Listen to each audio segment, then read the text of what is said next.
Meus irmãos, com a paz do Senhor, quem veio ouvir Deus falar? Quantos vieram ouvir Deus falar? Se você veio ouvir Deus falar, eu tenho algo para te dizer. Quando Deus quer falar, nós devemos obedecer a voz dele. Eu não estou aqui para falar nada de mim. Tudo aquilo que Deus colocar no meu coração, eu vou falar nesta noite. Quem quer ouvir, amém? Irmão, nessa noite eu sou grato a Deus por esta rica oportunidade. Louvar a Deus pela vida do pastor Vânio. Louvar a Deus pela vida dos irmãos que estão aqui na minha retaguarda. Confesso aos irmãos que comparar esses vasos que estão aqui atrás, eu sou simplesmente, irmão, um estilinho. Esses vasos que estão aí atrás pregam muito mesmo. Louvar a Deus pela vida do pregador, nosso irmão Alexandre. Louvar a Deus pela vida do pastor Eliel Santos, vindo ali da cidade de Rio Largo. Confesso aos irmãos que fica um pouco estranho pregar perto desse homem. Esse homem prega muito, irmão. Esse irmão é um pregador de Jeová pregando. Louvar a Deus pela vida do pregador Carlos Henrique. Tive a honra de conhecer ele hoje pessoalmente, saber sobre Deus. Louvar a Deus pela vida do nosso irmão também que está conosco, nosso irmão Edinaldo. Louvar a Deus pela vida do presbítero Felipe e pela vida do diácono Eduardo. Nunca mais vi esse varão, tive a honra dele. E pela vida do pastor Adeildo e dos irmãos que estão aqui. Quem quer ouvir Deus falar de amém? Abre a tua Bíblia no livro de Esdras, capítulo de número 3. Eu estava pedindo uma palavra a Deus e por alguns dias, duas mensagens ficou brigando no meu coração. Quando foi hoje, 4 horas da manhã, Deus colocou no meu coração a palavra que eu iria trazer nesta noite. Nesta noite eu quero vos pregar subordinado ao tema construindo um altar para ser bem sucedido. Diga para o teu irmão, tu veio construir um altar. Esdras capítulo de número 3, versículo de número 2 e versículo de número 3. Quem encontrou, diga amém. Quem não encontrou, diga espere por mim. Estou esperando. Louvado seja Deus.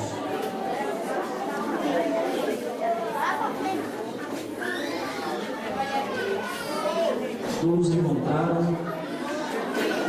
Capítulo de número 3, versículo de número 2 e versículo de número 3.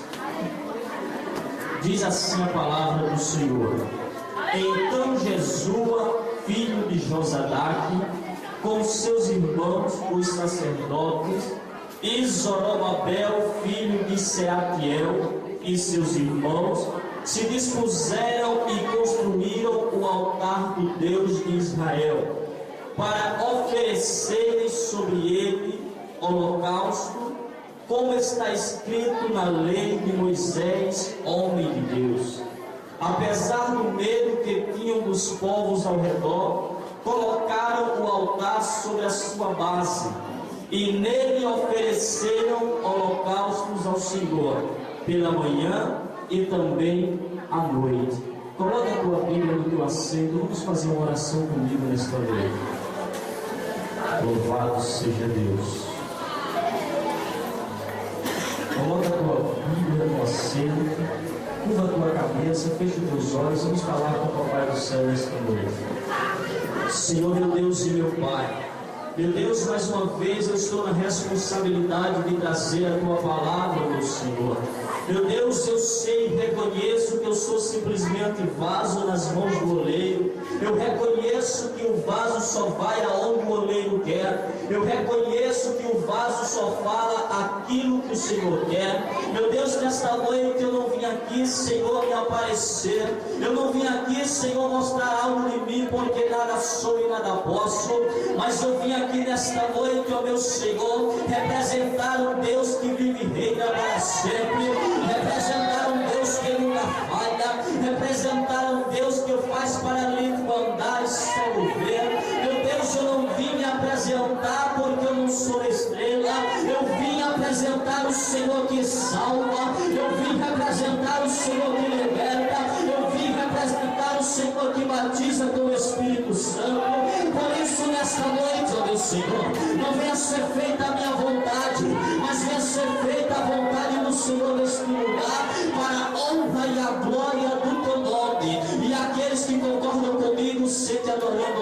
Senhor Jesus. Aleluias. Aleluias. Irmãos, nós estamos diante de uma palavra muito conhecida pela igreja. Antes de eu ministrar essa palavra, olhe para o teu irmão que está do teu lado e diga assim agora: vamos fazer um acordo. Diga neste momento, diga não converse comigo. Diga porque eu não quero conversar com você. Diga se você tiver algo para me falar, diga depois do culto nós conversamos. Irmãos, essa palavra é uma palavra muito poderosa.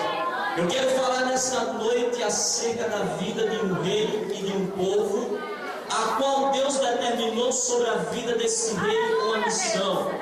No primeiro reinado de Ciro, rei da Pérsia, a Bíblia diz que Deus encarregou ele para que ele subisse até Jerusalém para edificar o templo do Senhor, para que se cumprisse a palavra do Senhor anunciada pela boca de Jeremias.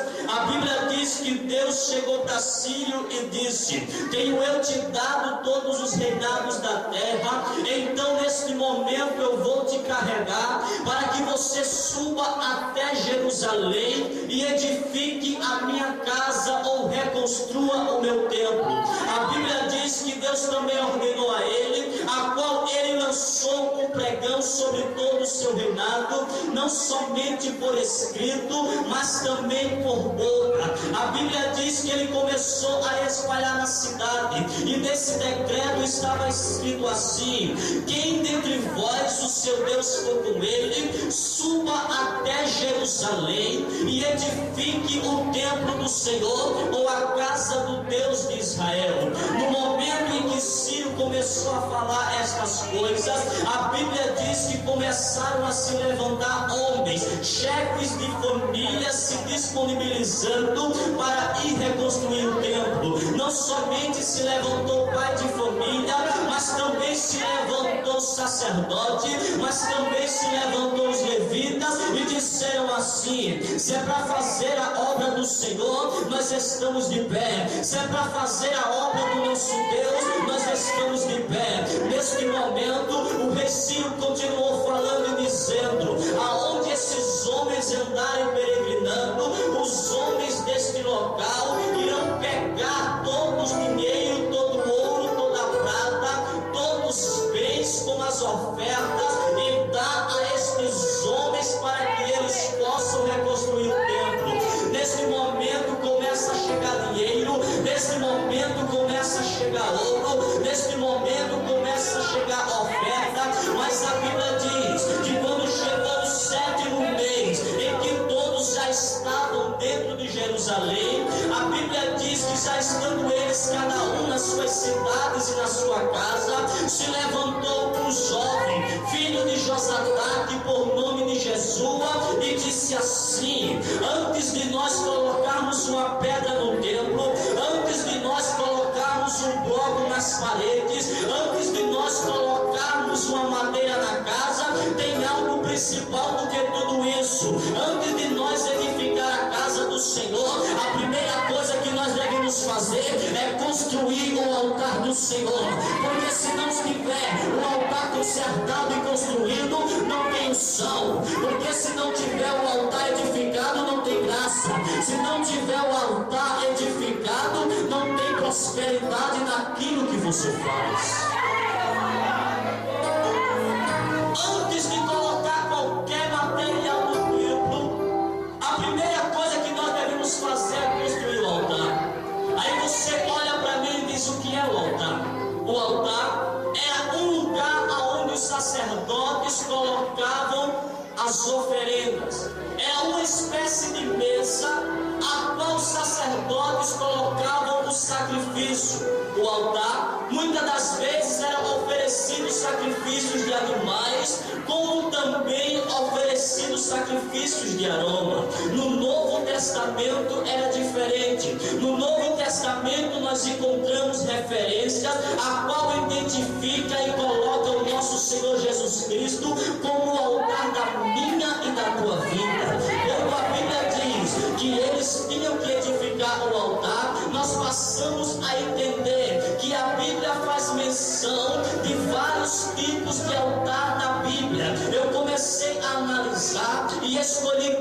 nesta noite para falar para vocês. O primeiro altar é o altar do juramento. O segundo altar é o altar do sacrifício. E o terceiro altar é o altar do incenso. O que é que você quer dizer com isso? Eu quero te dizer que o altar do juramento significa ter compromisso com Deus. O altar do juramento significa ter responsabilidade com a obra. O altar do juramento significa ter uma vida consagrada em jejum e em oração na presença do Senhor. Um crente que não tem o altar do juramento na sua vida, ele está disposto a viver uma vida de derrota e de fracasso, porque está escrito que quanto mais oração, mais poder. O segundo altar, o altar do sacrifício. O altar do sacrifício significa se dar para Deus, se doar para o Senhor. É aquilo que para você é importante, é maior que colocar nas mãos do Senhor. Sacrifício é você se colocar nas mãos dele e dizer: Senhor, eu não posso, mas tu pode. Eu não tenho força, mas tu tem. Eu não tenho voz para louvar, mas o Senhor pode me dar. Se colocar nas mãos do Senhor e dizer: Senhor, eis-me aqui para fazer a tua vontade. Eu vou chegar. O terceiro altar, chamado altar do incenso. O incenso é o principal fundamento, a principal peça do altar, porque todas as vezes que o sacerdote queimava o sacrifício, a única coisa que chamava a atenção de Deus era a fumaça que subia do incenso. Todas as vezes que o sacerdote fazia o altar e queimava o sacrifício, a fumaça subia e Deus recebia. O altar, ele era formado simplesmente para oferecer sacrifício a Deus. O incenso, ele era composto de especiarias valorosas diante do povo de Israel.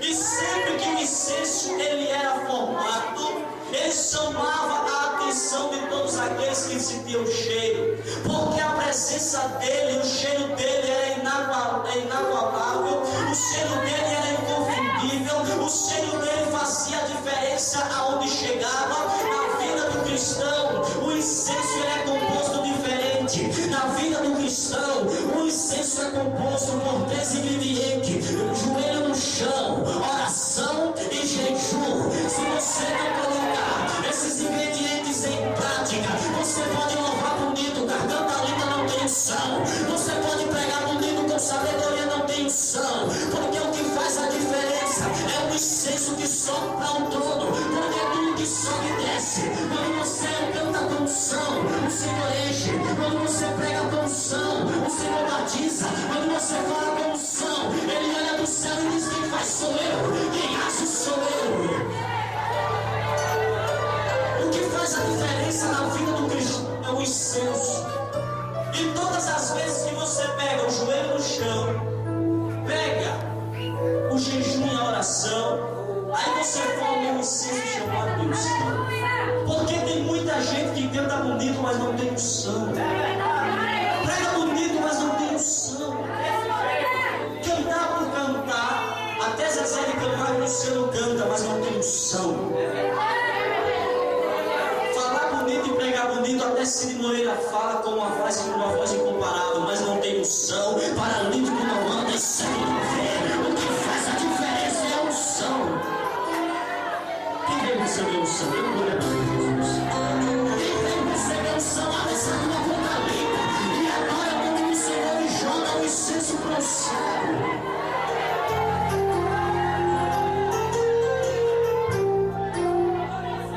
Se você vir um culto como esse, num trabalho como esse, e não joga um pouquinho de incenso para o céu, você não está fazendo nada, querido. Se você vir num trabalho como esse e não coloca o altar do juramento em prática, o altar do sacrifício em prática e o altar do incenso, você não está chamando a atenção do Senhor. Você tem que colocar de pé esses 3 altares da tua vida. O altar, ele era formado de alguns objetos. A Bíblia relata que no altar havia uma coroa de ouro puro. Essa coroa impedia que o fogo caísse no chão. Todas as vezes que o fogo era aceso, a coroa segurava o fogo e não deixava cair no chão. Assim, o fogo queimava o incenso e a fumaça chegava ao céu. Na vida do cristão, ela não é formada de coroa de ouro nem de beleza. Na vida do cristão é diferente, é formada por uma coroa de espinho. Porque o crente que tem a coroa de espinho na vida dele, ele reconhece o sacrifício que Jesus fez na cruz. Ele reconhece o sacrifício e a morte de Jesus pela vida dele. E deixa eu te dizer, o crente que tem a unção, o crente que tem a coroa de espinho, quando o fogo desce, ele não deixa cair no chão. Ele agarra e se envolve na presença do Senhor de Israel. Se você não tiver Jesus e não reconhecer, você não tem unção e não tem graça de Jesus. A Bíblia diz que quando Elias chamou os profetas de Baal e disse: o Deus que responder com fogo é Deus. A Bíblia diz que lá veio os profetas de Baal: pula daqui, pula de lá, chora daqui, grita de lá, mas não acontecia nada porque ele não tinha incenso. Gritava, pulava, se cortava, mas não chamava a atenção porque não tinha incenso na vida deles. Não tinha a coroa, o reconhecimento do Deus de Israel. Mas a Bíblia diz que eles levantou um homem por nome de Elias. Elias, quando dobra o joelho, não precisou pular, não precisou se espernear, porque ele tinha reconhecimento da coroa, ele tinha incenso. O crente que tem incenso não precisa muita coisa. Deus olha do céu e derrama a vitória, a bênção, a unção, a graça sobre a vida dele.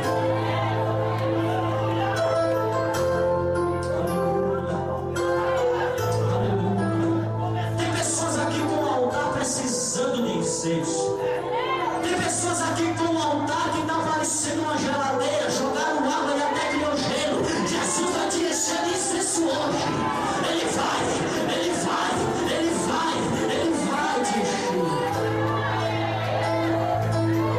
Vem para o templo, volta para casa, vem todas as vezes, mas não tem incenso. Ele esquece de fazer o juramento, ele esquece de jogar o sacrifício nas mãos do Senhor. No altar havia outras ferramentas que compunham o altar, chamadas de argolas e varais. As argolas e os varais serviam para fazer um altar que fosse possível transportar. Eles pegavam as argolas, pegavam os varais, faziam um altar que pudesse transportar. Todas as vezes que o povo de Israel ia para o deserto, ele levava o altar que transportava. Porque o altar que se transporta, ele vai contigo na angústia, ele vai contigo na alegria, ele vai contigo no deserto, ele vai contigo na fornalha, ele está contigo na perseguição. Teu altar não só é na igreja, é em casa, no trabalho, na rua, na perseguição, na angústia. E todas as vezes que esse altar era composto, o Senhor se manifestava. Porque está escrito: o fogo arderá continuamente no altar. Se o fogo arderá continuamente no altar, como é que vai ter fogo se não tiver altar? Como é que vai ter unção se não tiver altar? Como é que vai ter graça se não tiver o altar? Como é que você vai receber a presença de Deus no teu lar, na tua vida, no teu casamento, se você não tem um altar? Crente que é crente anda com o altar de pé, esperando o Senhor descer e entrar em providência.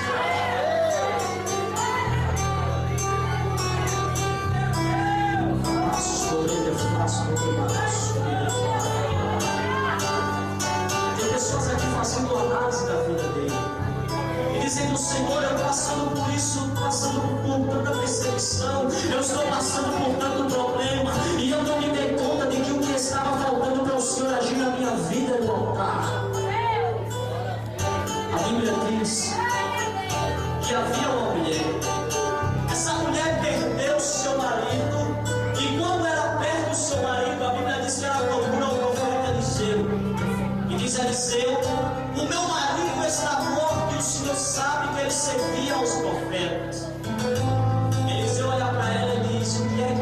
fazer por ti.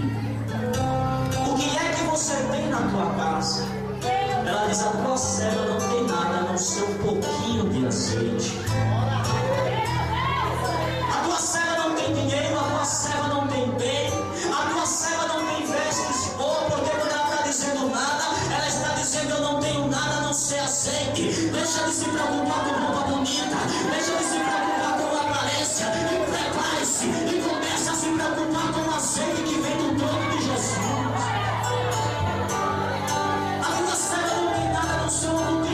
Azeite. Ele olha para ela e sabe, diz assim: era tudo que Jesus precisava. Porque se tem azeite, tem fogo. Se tem azeite, tem altar. Se tem azeite, tem cura. Se tem azeite, tem batismo com o Espírito Santo. Se tem azeite, tem bênção e prosperidade no Senhor. A Bíblia diz que ele diz: vai para casa e pede vasos emprestados. Ele estava querendo dizer: vai para casa e coloca o altar em ordem, porque se não pegar os vasos e botar em ordem, não tem azeite. Pega vasos emprestados e coloca em ordem. Por que será que quando acabar o vaso também acaba o azeite? Quando acaba o altar, acaba o azeite. Você conhece pessoas, eu conheço algumas pessoas que eram uma bênção nas mãos do Senhor, pregava, louvava, mas foi só o altar ser destruído e a pessoa se tornou uma pessoa fracassada. Porque o altar é o que chama a presença de Deus. No altar havia outra peça muito importante. Essa peça era chamada de lamparina. A lamparina eu posso chamar também de candeeiro. O candeeiro, você não sabe, ele é um objeto que dentro dele tem um pavio. Só que para um pavio pegar fogo, ele tem que ser molhado com óleo ou com azeite. Ele pode estar dentro da candeeira, se ele não estiver molhado com azeite ou com óleo, o fogo não fica aceso. Candeeiro significa a igreja, pavio significa a tua vida. O Espírito Santo passeia na igreja para lá e para cá. Se tu não se molhar nele, o fogo não será totalmente na tua vida. Você pode estar dentro da candeeira, se o teu pavio não estiver molhado de óleo, você não tem línguas estranhas, não tem batismo, não tem cura, não tem milagre, não tem prosperidade. Não tem.